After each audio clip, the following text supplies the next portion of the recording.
What's up? What's good? What's poppin'? What's cracking? What's percolating? What's really good in the hood? It's your man Theo Butler, and this is a random video. It really, really is. And the target audience for this particular video are my brothers and sisters that look like me. But anybody and everybody can listen to this video because it's gonna be poignant. Y'all saw the title, right?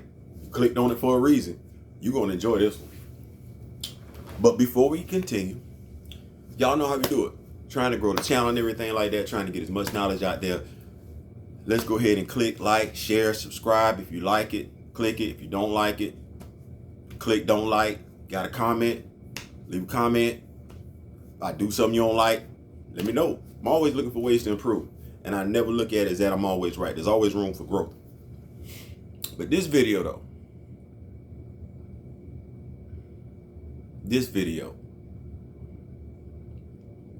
Black Clark Kent and the Negro League.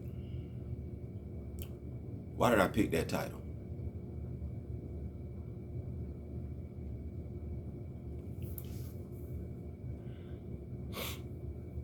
I had a conversation. Great guy, Gab. Great conversation. We was talking about things and stuff that's been going on in message boards, especially this past week, especially this past weekend. Good God Almighty. WB announced on Henry Cavill's Day, which I think is totally jacked up. Excuse me.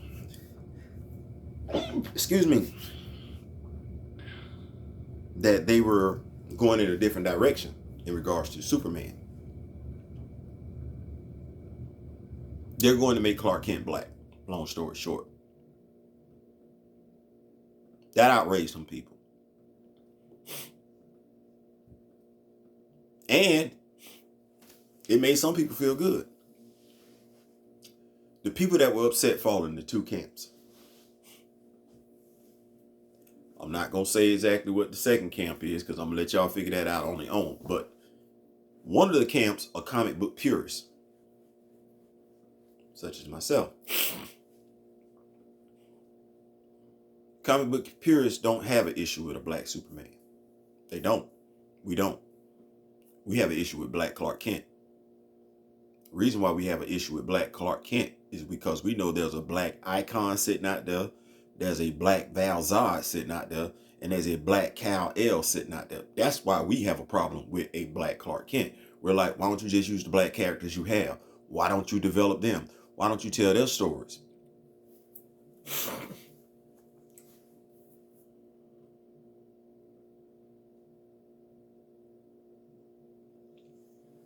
As the brother told me though, he looks at it a different way, and that's cool.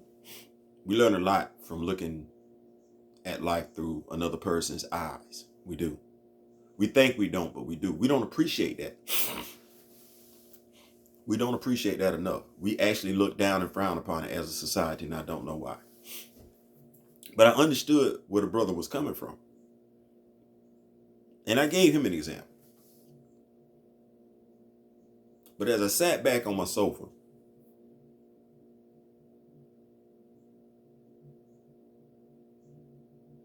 looking at my YouTube videos, because I go back, I look at my YouTube videos, I look at other YouTubers' videos, and I try and look for things that I can improve upon.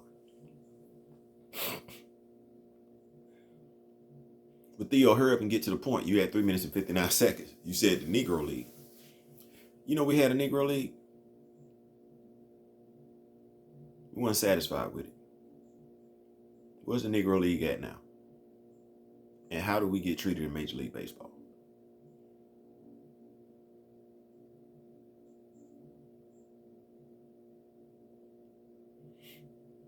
You know how HBCUs fell off?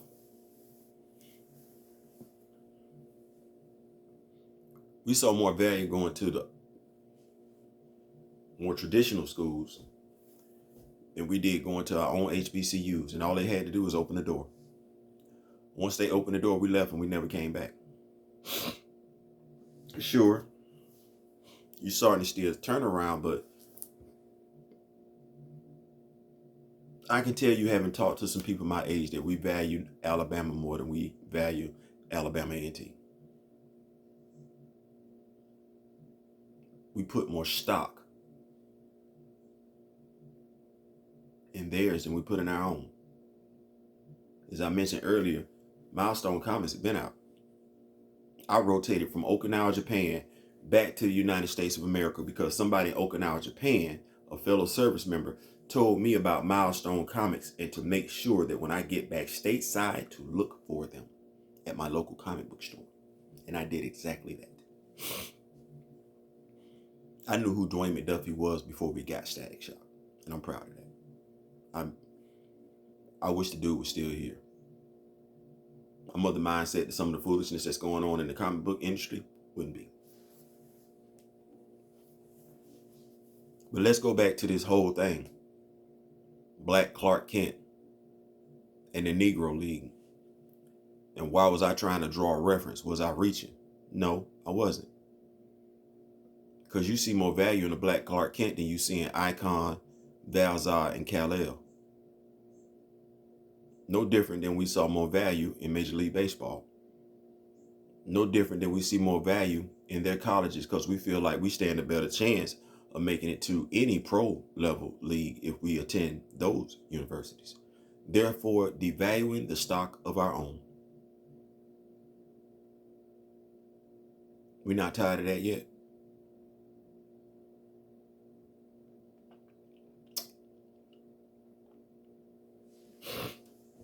You know, Cap Falcon is now Captain America. And as I told my friend, I said, I'm fine with Sam carrying the shield. I had a slight issue with him changing his name to Captain America. It reminds me too much of something. That for him to be accepted as the protector of America, he has to change his name. Why would that bother me? What was wrong with the Falcon wearing the stars and stripes? Why does Sam Wilson need to change his name to Captain America to wear the stars and stripes? I didn't have to change my name to join the military, to join the Marine Corps, to take that oath. So why Sam got to change his name?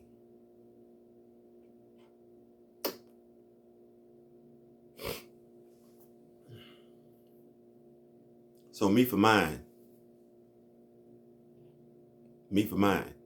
just me for mine. And it's not something that makes me mad or anything. I just see it. I'm not disgusted by it. I'm not bothered by it. I notice it. I notice it enough to ask the question. So you don't see no value in Val-Zod?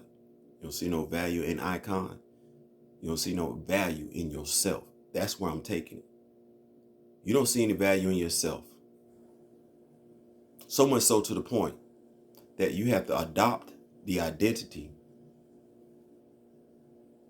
of someone else when you have your own identity to uplift and be proud of. Damn. Comic books, huh? Wow.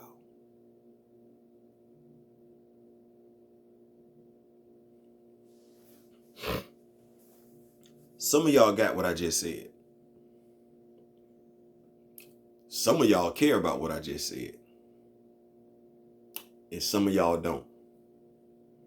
But you know what I just said. And you were with me every step of the way. And what I just said, whether you like it or not, makes all the sense in the world. I ain't saying. I'm just saying. Listen, I love each and every last one of y'all. I do. I love my country. I do. I love my people. When I say my people, yes, I love being a black man in America. I do. Good God Almighty. Did I say I love being a black man in America? But we got to get this thing together, though. We do. We got to get this thing together. And we got to stop tripping about small stuff and know what we really should be tripping about. I ain't saying, I'm just saying. Peace.